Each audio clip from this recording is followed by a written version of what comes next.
welcome back to the Citizen channel. Hope you're all staying safe and well. And book club, yes, we're going to have a look at an autobiography that came out first in paperback in 2014. Of course, I'm not sure when the hardcover version came out. I'm sure there was one before that, but so we're not going too long ago as I'm recording this. And of course, we're talking Knocking Down Walls, an autobiography by Uwe Rosler. There you go. There's the old book. Plenty of they all seem to win awards, City players' books, that's for sure. So this one's no different. So we'll have a look at that today. We'll read a couple of excerpts from a couple of the chapters, one involving pre-City and one involving when he gets to City. So we'll have a look at that. Please, if you are new to the channel, push that subscribe button. Push the bell notifications. Great to have you on board. All things City, of course. City past like this, present and forever. Or as long as I'm here anyway, that's for sure. Which hopefully will be a long, long time. Touch wood, birder, touch wood. Yeah, so please join us. And if you are pushing buttons or you're not already pushed those buttons, you can just push that little like button, that little thumbs up. I'm trying to get between 15 and 20, perhaps more likes, thumbs up for these Citizen vlogs. So if you can help me out towards that target, be very grateful. Yes, his City credentials, well, do we need to say it? He's a hero to Blues, certainly of a certain age, who was with us between 1993 and 1997, with 165 appearances, 12 as sub and 64 goals, of course. Still loved by the Blues. Saw him play at a very difficult time, a time of change for City, wasn't it, at then? And of course, I think that love is mutual. I think he feels the same affinity with City as we do to him. So we'll have a look at this. We'll have a look at an excerpt from two chapters. The first excerpt is going to take us to his season at Magdeburg in 89-90. Of course, it was around the time that the German equivalent of the West German Bundesliga, it was the East German, was the Oberliga. Obviously, we get to a stage where they would be eventually combined. The national teams were combined. Yeah, Uwe Rosler talks about the fact that he used to play for East Germany, but looking at the West German team, when the teams were combined, he sort of accepted with the quality of the strikers in the West German team, his times or his national career might be struggling just a little bit. He accepted that at the time. Anyway, let's have a look at this first chapter, which talks about his entitled Lost in Transition, this one. His season at Magdeburg, his first full season at Magdeburg. My first full season at Magdeburg should have ended in glory, but we blew it on the last day of the campaign. The scenario was simple. If we won our final match, we won the Oberliga.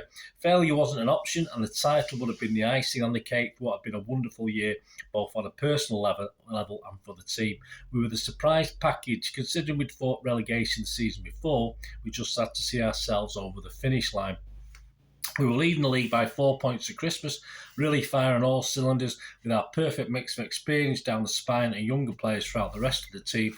We were a sensation, but I lost my strike partner, Marcus Vukel, who had badly injured in a car crash that effectively ended his season, and we lost our momentum in the second half of that season. We didn't score anywhere near as many goals we'd been doing, but we were still clinging on at top. It had become a three-horse race between Magdeburg, Dynamo Dresden, and third place FC Karl Marxstadt. Karl Marx being our last game of the season. We'd run out of steam a week too soon and we lost 1-0. It was emotionally and physically draining, we all were, because it had been such a crazy year. To lose the title on the final day after playing the kind of football we'd played all season was devastating. Karl Marxstadt leapfrogged us, and Dynamo Dresden, the defending champions, took the title on goal difference. I didn't turn up for the medal ceremony because I knew that had been our moment in time. We'd failed to see the job over the line. I should have done, but I just couldn't stomach it. Yeah, it just reminds me a bit of obviously Rodney Marsh and that. Slightly different scenario when 74 League Cup final against Wolves. He just couldn't face it. He just left the pitch, didn't even go and get his medal. And it's not to do with being, people would say childish and, show respect, lack of respect. But I think sometimes when players invest in something like this, we're not all the same characters. Players aren't all the same types, and certain players struggle, and obviously Uwe Rosler did with this. My manager and mentor, Joachim Streich, moved to Eintracht Braunschweig in the summer, and few of our best players left too. Things went quickly downhill thereafter. I played for half a season, but I was starting to get restless. I didn't have an agent at the time, but I got to know a businessman from Brennan, whose name was Hans Koziel, who had made his fortune in one-armed bandits within casinos. He would become a very good friend and advisor. In many ways, I became the son he never had. He came from the north of West Germany, arrived at FC Magdeburg, where he was friends with Paul Seguin, a first-team coordinator who I was very close to and who looked after me. I ate at his house and stayed with his family when I was alone. He was a former player who only wanted good things for me. He introduced me to Hans, who had scored the winning goal in the European Cup final against AC Milan in the mid-70s. I didn't have a girlfriend or wife at the time, and he sort of adopted me into his family and explained that while he wasn't an agent, he could speak to other clubs on my behalf to help take the pressure off me and sift the wheat from the chaff. He could sniff the bullshit a mile away, and though he acted as my agent, that's not what he actually was.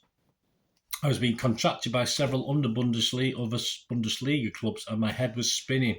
But Hans was my filter. He listened to what the clubs were offering and managed to figure out who was serious and who wasn't.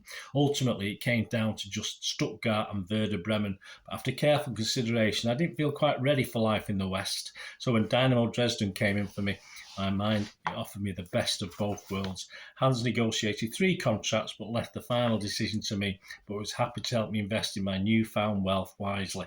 I hadn't a clue what to do because everything I'd known was changing, including the tax system. Previously, there'd been no tax declarations, and I desperately needed guidance to protect my future. Perhaps a little naively, I gave Hans a lot of my money to invest on my behalf, and in hindsight, things could have gone badly wrong, but they didn't. I barely knew this man, but instinctively I did trust him. He ensured every penny was accounted for and invested wisely in conservative projects such as property, and as a result I bought a number of apartments in East Germany that I still own today. I was lucky. Many other players who were in similar situations were not and lost everything. I could have gone crazy splashing out money here, there and everywhere, but instead I lived in a fairly normal life, and whichever club I was at, I leased a car for 12 months because of the favourable rates footballers were given, and then changed it after a year. Even then, I never went for anything too flashy and would get a mid-range BMW or something similar. I owed so much to Hans and remained close friends with him until his death in 2008. Dresden paid almost 2 million German marks, or about £900,000 for me. It was a record fee between 2 East German clubs, and that remained in place for about 14 years. It was a massive transfer that made me a relatively rich man at the time. Dresden was a strong club with a great tradition, and it represented an opportunity for me to stay in the East, yet play in the Bundesliga. The Oberliga was to be combined with the Bundesliga, but because of the strength of the West German teams, East German clubs would have to earn the right to play in one of Europe's strongest divisions. Only the teams finishing the top 2 at the Oberliga were guaranteed a Bundesliga berth for the 91-92 season, while those finishing between 3rd and 6th would go into a playoff for the remaining places. The rest of the teams would be dispersed between 2 Bundesliga and lower divisions, and inevitably some would cease to exist. Dresden's incredible history of titles and record in European competition, plus the fact they rarely finished out the top 3, made the decision to move there easier, though it was still a gamble given I had the opportunity to join established Bundesliga teams. The Berlin Wall may have gone, but the new freedom took a lot of adjusting for a lot of people, and maybe looking back, I was one of them. And like any new player coming out, I would have to prove myself worthy of wearing the shirt, as well as having to justify the fee the club had paid. But there was the added pressure, Dresden, of replacing one of the best players in Germany, let alone East Germany. Ulf Kirsten had been compared to the great Gerd Muller, in that he was fairly short in height, but built like a tank. He had a low centre of gravity that made him technically excellent on the ground, as well as being just as dangerous in the air. He had signed for Bayer Leverkusen and would become the first player to win a combined 100 caps, 49 for East Germany and 51 for Germany. So I was stepping into a sizable pair of boots. I wondered whether Dresden fans would take to me because we were totally different players. Things went quite well, and we were there and thereabouts in the league, and also progressing in the European Cup, though I was ineligible for the next round of competition against Malmo, which we drew 1-1 home and away. We edged through on penalties in Sweden, and our reward was being drawn against favourites Red Star Belgrade in the quarter-finals. Playing the first leg in Belgrade, what an occasion that was. It was the greatest atmosphere I've ever experienced in what was known as the Balkan Maracana, with maybe 90,000 people making a hell of a racket. If we progressed past this round, we'd be in with a great chance of making the final, but Red Star were one of the strongest teams in the world at that time, with players like Dejan Savic, Darko Pancev and Robert Brzezinski, and each one could have walked into any side in the world. We gave it our best shot, but they took us apart in the first leg and were 3-0 up before we'd even played an hour, so the tie was as good as ever. That said, if we were to produce something close to a miracle, we'd need a flying start in Dresden, and we got it through a Torsten Gutschau penalty after just 3 minutes. We defended like lions and knew that it would sneak another goal. We'd be in with a real chance. Our fans were frantic, willing us on, and emotions filtered down to the pitch. We held out for 50 minutes before Savicic levelled for Belgrade and effectively killed the tie. Panchev made it 2-1 on 71 minutes, and our fans had seen enough, throwing flares onto the pitch, causing mayhem in the stands. The match was abandoned after 78 minutes, and UEFA awarded Belgrade a 3-0 win. So the record books say they went through in a canter 6-0 on aggregate, but in reality it was a much closer than that. The riots at Dresden meant we were banned from European competition for 12 months too. So those disturbances cost the club dearly. There you go. So it's not just wasn't just an English disease, was it? That was for sure. Right, on to the second excerpt, which is about the wonderful city. When he came over here, it will take us to the start of his loan period. He did come on loan initially before Brian Horton took him on properly. And this was the 93-94 season. And the chapter's entitled Home at Last. So he'd been sorting out all the financial implications, etc. of moving. All the financial aspects have been agreed. He said, I've been with Nuremberg and I trained with the rest of the lads a couple of times before making my debut against QPR. City were 4th from bottom of the Premiership and in trouble. They'd won just 2 of their last 20 league games, so we needed points and quickly. I made my debut at Loftus Road and I remember running out for the first time for a top-flight English league game. It was a great feeling to see the supporters in the stands, and at QPR the crowd is right on top of you. There was no running track around the pitch, so you would hear every comment from every individual, though my English was thankfully poor at that time. The sun was shining, I was raring to go, but my fitness was still lacking somewhat. I put a lot into a reserve game in midweek and tried to impress during the training sessions. I was feeling a little jaded going into the match. Also had enough energy to get down the flank, whip across in, and David Rocastle timed his run to perfection to plant the ball home. We drew 1-1 and it was a useful point under the circumstances. I needed to get my match fitness up to scratch as soon as possible, but I had a number of obstacles to get over too. As I say, my English was pretty much non-existent and nobody really spoke any German. So there were a lot of hand gestures and pointing in the early training sessions and more than one misunderstanding. We've been taught English at school, but only very basic stuff, and the teacher wasn't very good. There was no real purpose to learn English in East Germany because we'd never use it, and it was treated as something that seemed fairly pointless, like learning Latin, whereas I'd had 10 years or so of being taught Russian. I didn't understand anything that was being said apart from the odd word here and there, certainly nowhere near enough to hold a conversation. So that was something I needed to sort pretty quickly. But I was coming into a team that had a lot of experience playing as players such as Steve McManaman, Tony Colton, Keith Curl, Niall Quinn. McMahon was a great help in those early months by talking, Steve McMahon, sorry, not Steve McManaman, I don't know where I got him from. McMahon was a great help in those early ones by taking me to one side and explaining things to me when we needed. He told me that to do and what not to do in English football, and it helped me settle in a lot quicker. I really appreciated him taking the time to do that because he didn't have to.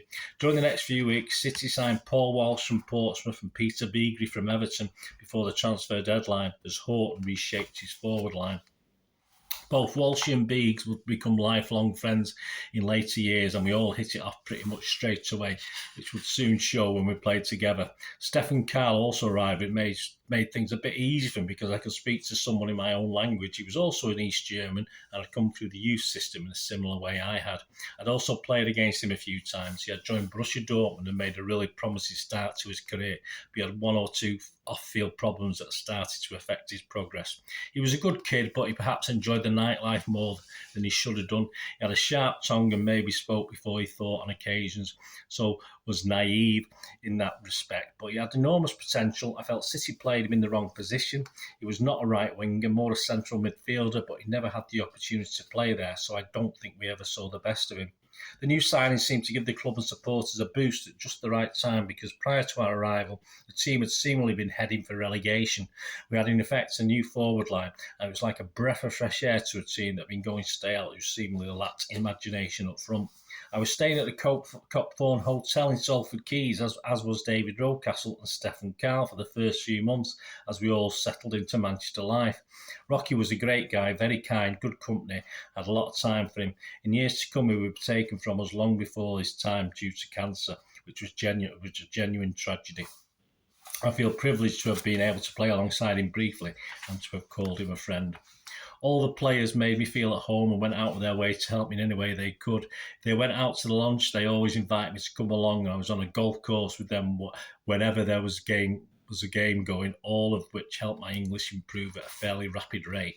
The camaraderie reminded me a lot of my early days in East German football at Chemie Leipzig and Magdeburg, where we did everything together as a team. Back on the pitch, my home debut didn't go too well, as we lost 1-0 to Wimbledon before drawing our next 3 games. In those first few games alongside Walshy, things didn't go too well, as we couldn't communicate at all during matches. We weren't operating as a partnership, and we'd run into the same channels on occasion, leave it to each other at other times, and it was a little embarrassing. But we were both willing each other to do well and trying to get the best for the team.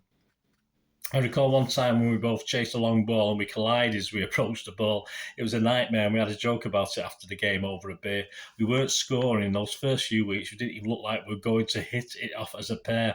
After a 0-0 draw with Sheffield United, Walshy stopped at motorway services to grab something to eat, and was confronted by a busload of United fans who started singing, "What an impact you have made, what an impact you have made." He just had to eat his sandwich and let them get on with it, as he felt as he had no comeback at that point. But with each passing game, we started to understand how each other worked and improving. The goals still didn't come as we drew 0-0 at Oldham, but the movement was better, and with Beeks adding another dimension to our attack with his superb wing play. Crosses, and we started to gel. Finally, away to Ipswich Town, I scored my first goal, and even Betty Walshy scored 2. So we both ended our barren run in the same game. We drew 2-2, but we were off 2-2, but we were off and running.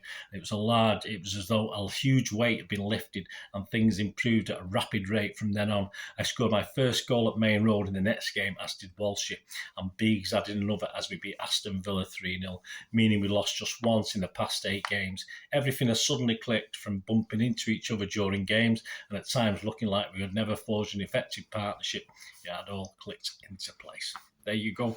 So, hope you enjoyed that, guys. A little bit of Uwe Rosler. His time at Magdeburg, obviously East Germany, interesting time in East Germany and West Germany, is it, with the unification, and of course his start of his loan period that would be made permanent, of course, by Brian Horton at the end of that season. So hope you enjoyed that. Any memories you've got, please share them with me. It'd be great to hear from you. Of course, I'm sure plenty of you got many memories about Uwe Rosler. He's featured in lots of my vlogs over the past 3 or 4 years that I've been doing. So hope you enjoyed that. Let me know your thoughts, guys. It'd be great to hear from you. Until we meet again, I only ask one thing, don't I? Please stay safe, Blues. Come on, City. Bye for now.